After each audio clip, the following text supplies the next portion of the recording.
حضرت عباس رضی اللہ تعالیٰ عنہ کی وفاداری علمدار کربلا۔ حضرت عباس رضی اللہ تعالیٰ عنہ جنہیں دنیا علمدار کربلا کے نام سے جانتی ہے، وہ شخصیت جو وفاداری، غیرت اور قربانی کا دوسرا نام ہے۔ 10 محرم کا دن تھا جب پیاسے بچوں کی سسکیاں حضرت عباس رضی اللہ تعالیٰ عنہ کے دل کو چیر رہی تھیں۔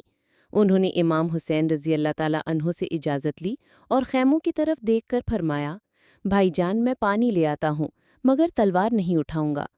نہر فرات تک پہنچے، دشمنوں کے نرغے کو چیرتے ہوئے مشکیزہ بھر لیا، لیکن خود پانی پینے کا خیال بھی نہ آیا، کیونکہ وفاداری کا تقاضا تھا کہ پہلے پیاسے بچوں کا حق ہے۔